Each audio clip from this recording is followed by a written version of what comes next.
I never believed in ghosts or the supernatural. That is, until I took that fateful ride on the Midnight Express. It was supposed to be a simple overnight trip from Chicago to New Orleans, but it turned into the most terrifying experience of my life. I boarded the train just before midnight, finding my way to my sleeper cabin. As I settled in, I noticed how unusually quiet the train was. No chatter from other passengers, no sounds of luggage being stowed away, just an eerie silence that seemed to press in on me from all sides. As the train pulled out of the station, I tried to shake off my unease. I told myself it was just late, and most passengers were probably already asleep. I decided to do the same and turned off the lights in my cabin. But sleep wouldn't come. There was something off about the rhythm of the train. It seemed to be moving too fast, the clackety-clack of the wheels on the tracks more frantic than it should be. And beneath that sound, I could swear I heard whispers. Unable to rest, I decided to take a walk through the train. Maybe some movement would calm my nerves. I stepped out into the narrow corridor, and that's when things got truly strange.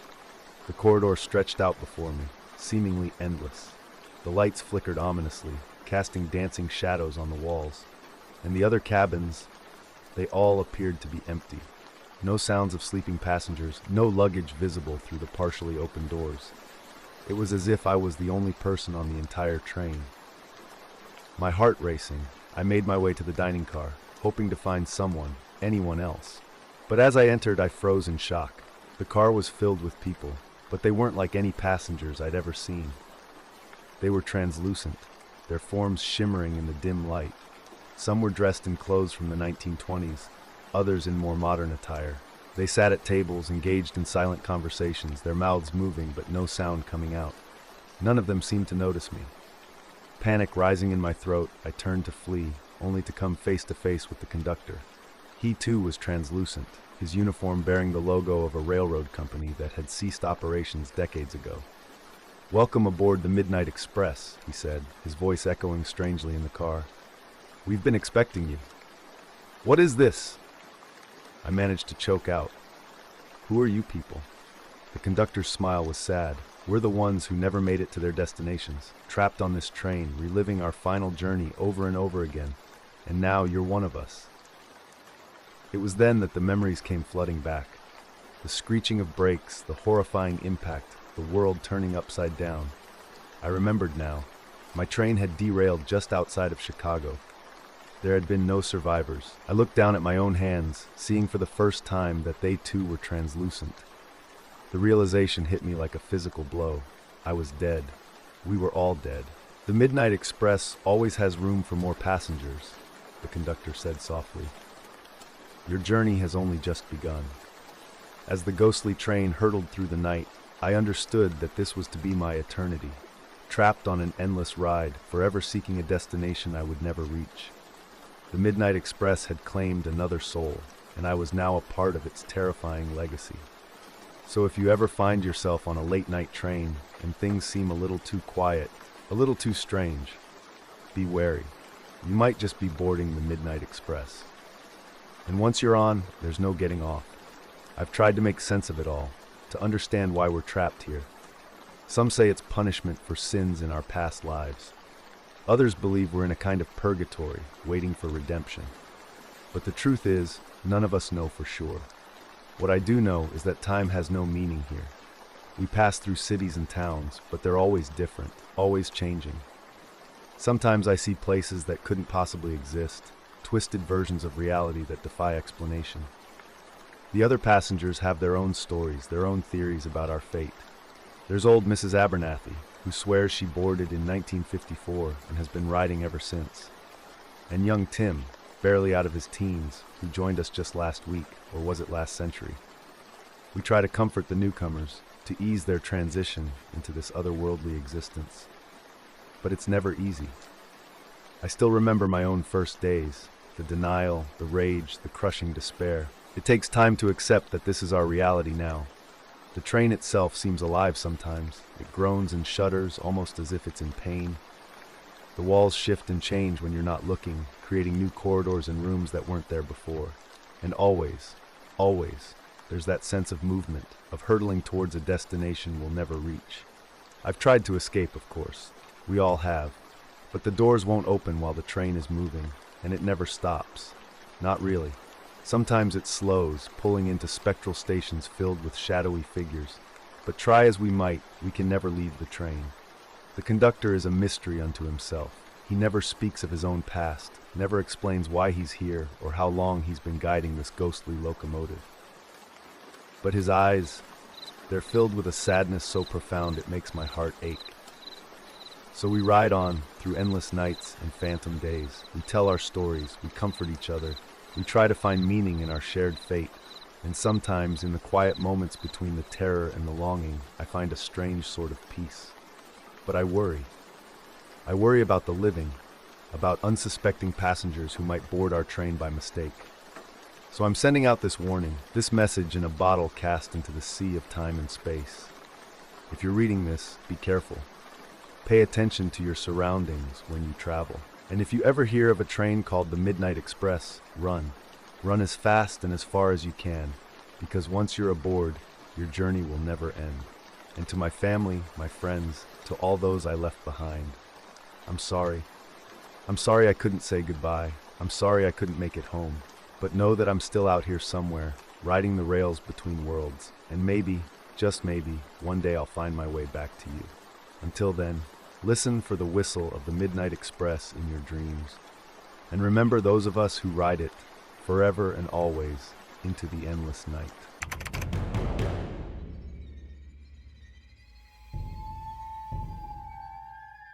I've been a train engineer for over 20 years, running the same route through the Appalachian Mountains. I thought I'd seen it all, but nothing could have prepared me for what happened in the Henderson Tunnel last winter. It was a standard run, nothing special about it. We left the station on time, a full complement of passengers aboard, mostly folks heading home for the holidays. The weather was nasty. A blizzard had been raging for days, blanketing the mountains in thick snow. But our train was built for this, and I wasn't worried. As we approached the Henderson Tunnel, I noticed something odd. The entrance seemed different, darker somehow, as if the blackness inside was spilling out into the snowy night. I shook it off, chalking it up to tricks of the light and the bad weather. We entered the tunnel, the familiar darkness enveloping us. But almost immediately, I knew something was wrong. The rhythmic clacking of the wheels on the track began to echo strangely, as if the tunnel had suddenly become much larger than it should be. The darkness pressed in on the windows, so thick it seemed almost solid. I checked my watch. We should have been through the tunnel in less than 10 minutes. But 15 minutes passed, then 20, and still there was no sign of the exit. I radioed back to my conductor, asking if everything was all right back there. His response chilled me to the bone. "Engineer, we've got a situation," he said, his voice tight with fear. "The passengers, they're changing." Before I could ask what he meant, I heard screams echoing from the passenger cars. I wanted to go back and see what was happening, but I couldn't leave the controls. So I did the only thing I could. I pushed the throttle, trying to get us out of this nightmare tunnel as fast as possible. But the tunnel seemed endless. And as we raced through the darkness, I began to see things in the beam of the train's headlight. Twisted, inhuman shapes that skittered along the walls, faces pressed against the dark glass, their features distorted and wrong. And all the while, the screams from behind me grew louder, more desperate. I don't know how long we were in that tunnel. Hours? Days? Time seemed to lose all meaning. My radio crackled with inhuman noises, and the air grew thick with the stench of rot and decay. I was sure we were all going to die in that impossible darkness. And then, just as suddenly as it had begun, it was over. We burst out of the tunnel into the cold night air. I immediately hit the brakes, bringing the train to a screeching halt. When I finally worked up the courage to leave the engine and check on the passengers, I was met with a scene of impossible horror. The cars were empty. Not a single passenger remained. But the seats were shredded, the windows cracked and smeared with something I didn't want to identify. And everywhere, covering every surface, were strange symbols carved into the metal, pulsing with an eerie, otherworldly light. The authorities never believed my story. They claimed it was mass hysteria, that the passengers had somehow managed to overpower us and escape into the mountains. But I know the truth. For a few horrifying hours, our train had crossed into somewhere else. Somewhere not of this world. I quit my job after that night. I couldn't bear the thought of ever entering another tunnel. But sometimes, late at night, I swear I can still hear the screams echoing in the darkness. And I wonder about those poor souls we lost. Are they still out there, trapped in that otherworldly tunnel, or did they become part of the horrors that now inhabit it? So if you're ever on a train passing through a mountain tunnel, and the darkness seems to last a little too long, pray. Pray that you make it out the other side, because there are things lurking in the shadows between worlds, hungry things that are always looking for new passengers to claim. The nightmares haven't stopped since that night. Every time I close my eyes, I'm back in that tunnel, surrounded by darkness and those things. I've tried therapy, medication, even hypnosis, but nothing helps. The memories are etched into my mind, as permanent as those strange symbols were on the train's metal. I've become obsessed with trying to understand what happened. I've researched obscure occult texts, spoken with paranormal investigators, even sought out other railroad workers who've had strange experiences. And slowly, a terrifying picture has begun to emerge. The Henderson Tunnel isn't the only one. There are others scattered across the country, seemingly normal tunnels that sometimes shift. They become gateways to somewhere else, somewhere beyond our understanding of reality. And the things that live there, they're always looking for a way in. I've learned that the symbols I saw are part of an ancient language, one that predates human civilization. They speak of entities so vast and terrible that merely comprehending their existence can drive a person mad. And somehow, our train had caught their attention. But why were the passengers taken and not me? That question haunts me more than anything else. Was I spared for a reason? Or am I meant to be a witness, to carry the warning to others? I've tried to move on with my life, to forget about that night and everything I've learned since. But I can't. The knowledge weighs on me, a terrible burden that I can't put down. And deep down, I know that it's not over. Sometimes when I'm walking down the street, I'll catch a glimpse of someone who looks familiar, a face I swear I saw on the train that night. But when I look again, they're gone, swallowed up by the crowd. Are they survivors, somehow escaped from that otherworldly realm? Or are they something else, something wearing the faces of those we lost? I've started to notice other things too. Shadows that move when they shouldn't. Whispers in languages that have never been spoken by human tongues. And always, always the feeling of being watched. I know how this sounds. I know that if you're reading this, you probably think I'm crazy. Hell, sometimes I think I'm crazy. But I swear to you, every word of this is true. And if you value your life, your sanity, you'll heed my warning. Be careful on the rails, especially at night. Pay attention to your surroundings. And if you ever find yourself on a train entering a tunnel that seems a little too dark, a little too long, do whatever you can to get off. Jump if you have to, because the alternative is far, far worse. As for me, I don't know how much longer I can go on like this. The weight of what I've seen, what I know, it's crushing me. But I'll keep telling my story, keep trying to warn others for as long as I can, because someone has to. Someone has to stand against the darkness. And who knows?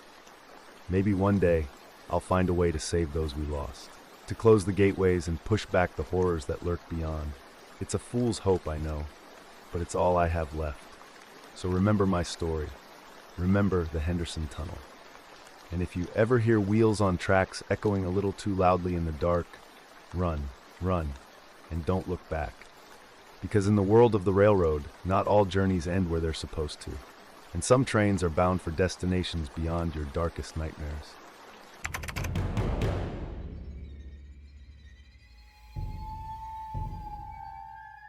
I used to love taking the train. There was something romantic about it, something that harkened back to a bygone era. That all changed the night I boarded the 11:59 to Millhaven. It was supposed to be a short trip, just a few hours up the coast. I remember settling into my seat, the gentle rocking of the train lulling me into a peaceful doze. I must have fallen asleep because the next thing I knew, I was jolted awake by an announcement. Next stop, Millhaven. End of the line. I blinked, disoriented. The car was empty now, and outside the windows, an impenetrable fog pressed against the glass. I checked my watch, 3:17 a.m. We should have arrived hours ago. As the train slowed to a stop, I gathered my things and made my way to the exit. The moment I stepped onto the platform, I knew something was terribly wrong. This wasn't Millhaven, at least not the Millhaven I knew. The station was dilapidated, crumbling as if it had been abandoned for decades. The fog swirled around my ankles, thick and oily, and the silence, it was absolute. No birds, no distant traffic, not even the hum of electricity, just an oppressive, smothering quiet. I turned back to the train, but it was already pulling away, vanishing into the mist without a sound. Panic rising in my throat, I fumbled for my phone. No signal, of course. With no other option, I started walking, hoping to find someone, anyone who could tell me where I was. The town beyond the station was just as decrepit as the platform. Buildings sagged, their windows dark and empty. Cars rusted on the streets, their tires long rotted away. As I wandered the empty streets, I began to notice things. Shadows that moved when they shouldn't. Whispers that seemed to come from nowhere and everywhere at once. And the fog, it seemed almost alive, reaching out with tendrils that brushed against my skin, leaving it crawling with revulsion. I don't know how long I walked, hours maybe. The sky never lightened, locked in an eternal, gloomy twilight. My fear grew with each step, a certainty building that I was being watched, followed, hunted. And then I saw her. A little girl, standing in the middle of the road ahead of me. Her dress was old-fashioned, her hair in neat pigtails. She might have looked sweet if it wasn't for her eyes, solid black, without iris or pupil. "Are you lost?" she asked, her voice echoing strangely in the empty street. I couldn't speak, couldn't move. Terror rooted me to the spot. She tilted her head, a smile spreading across her face. It was too wide, filled with too many teeth. "Don't worry," she said. "Everyone finds their way home eventually." She began to walk towards me, her movements jerky and unnatural, and as she approached, the shadows around her writhed and twisted, taking on monstrous shapes. I ran. I ran like I've never run before, my lungs burning, my heart pounding. Behind me, I could hear things giving chase, their feet pounding on the pavement, their breath hot on my neck. I saw the station ahead, a train waiting at the platform. With a last burst of speed, I threw myself through the open doors just as they were closing. I collapsed onto the floor, gasping for breath. As the train pulled away, I looked out the window. The little girl stood on the platform, waving goodbye. And behind her, emerging from the fog, were shapes that my mind refused to comprehend. The train ride back was a blur.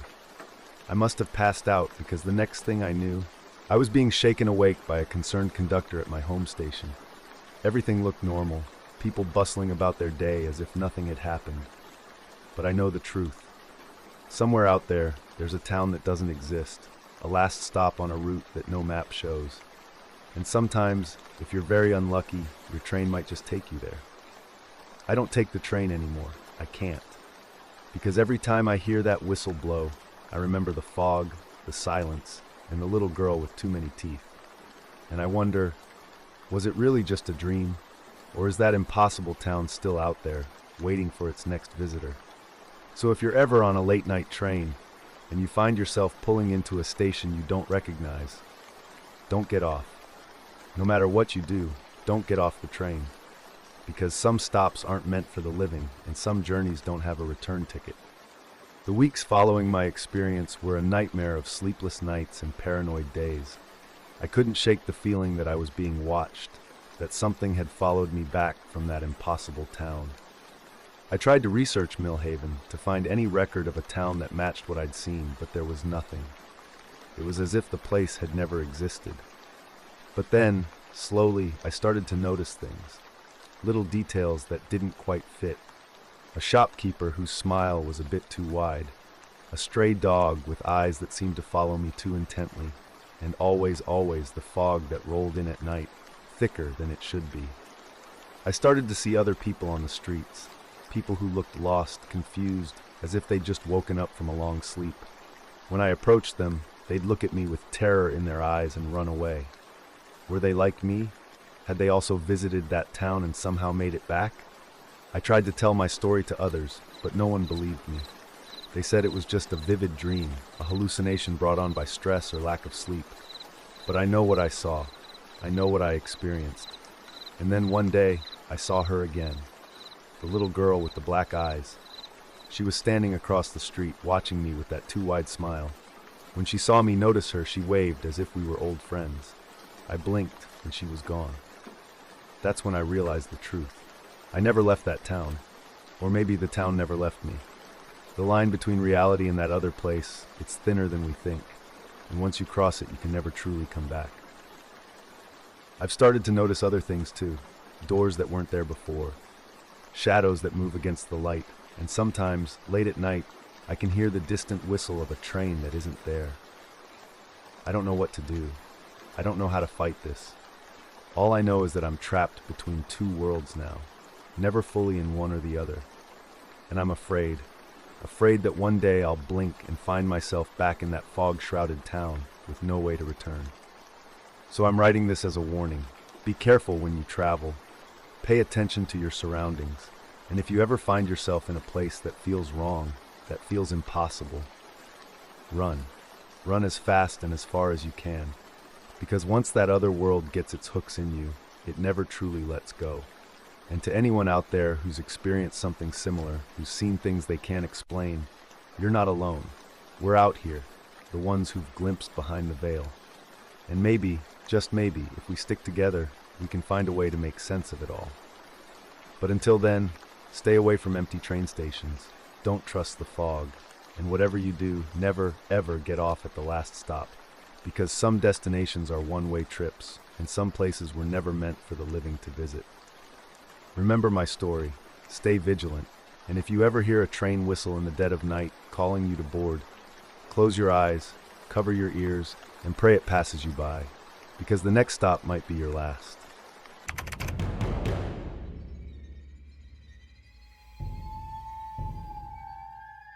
I've worked as a railroad detective for the better part of 2 decades, but nothing in my career prepared me for the case of the Phantom Carriage. It started with reports from passengers on the cross-country line from New York to Los Angeles. Stories of a mysterious extra car that would appear and disappear seemingly at will. At first, I dismissed these accounts as urban legends or the overactive imaginations of weary travelers. But as the reports increased in frequency and detail, I knew I had to investigate. I boarded the train in Chicago, planning to ride it all the way to LA. For the first day and night, everything seemed normal. But as we crossed into the vast, empty expanses of the Midwest, things began to change. It started with a sound, a low, mournful whistle that seemed to come from somewhere behind the last car. I checked with the conductor, but he assured me we were running with our standard number of carriages. As night fell on the second day, I decided to do a walkthrough of the train. I moved from car to car, everything seeming in order until I reached the last passenger car. But instead of finding the caboose, I saw another passenger car ahead. My heart racing, I entered this impossible carriage. The air inside was frigid, my breath misting in front of me despite the summer heat outside. The car was dimly lit, the seats occupied by shadowy figures that seemed to flicker in and out of existence. As I moved down the aisle, I heard whispers, fragments of conversations from different eras. A woman in 1920s attire discussing prohibition. A soldier talking about shipping out to Vietnam. A child asking her mother about the moon landing. At the far end of the car, I found an old man seated alone, staring out the window at the darkness rushing by. When he turned to me, his eyes were milky white, unseeing. "You don't belong here, detective," he said, his voice like dry leaves rustling. "This car is for those of us who never reached our destination." A chill ran down my spine as understanding dawned. "You're all dead?" He nodded slowly. "Victims of crashes, derailments, accidents that history has forgotten. We ride these rails for eternity, never arriving, always journeying." "But why?" I asked, my voice barely a whisper. "Because someone needs to remember," he replied.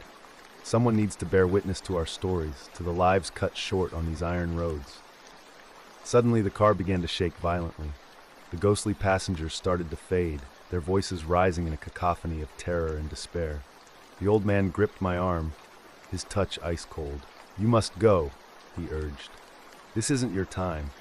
But remember us, detective. Remember the phantom carriage. I turned and ran, my heart pounding in my ears. I burst through the door and found myself back in the regular train, the sounds of normal passengers a blessed relief after the eerie silence of the phantom car.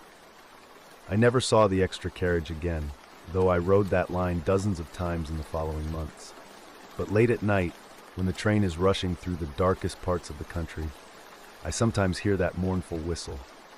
And I know that somewhere, just out of sight, the phantom carriage rides on, carrying its ghostly passengers on their endless journey. I've tried to research the accidents the old man spoke of, and I've found records of forgotten tragedies, lives lost in the early days of the railroad. Now, I make it my mission to remember them, to honor the souls trapped on that eternal ride. So if you're ever on a long train journey, and you think you hear an extra whistle in the night, or see a car that wasn't there before, don't be afraid. They're not here to harm us. They just want to be remembered. But be careful. The line between our world and theirs is thin on those long, dark nights. And sometimes the phantom carriage is looking for new passengers. So hold your ticket tight and pray you reach your destination.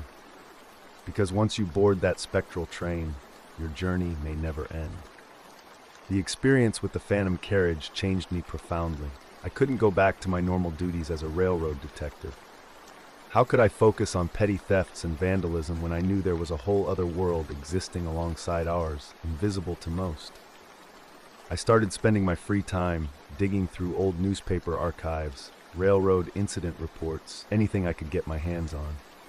I was determined to uncover the stories of those forgotten souls, to give them the remembrance they craved.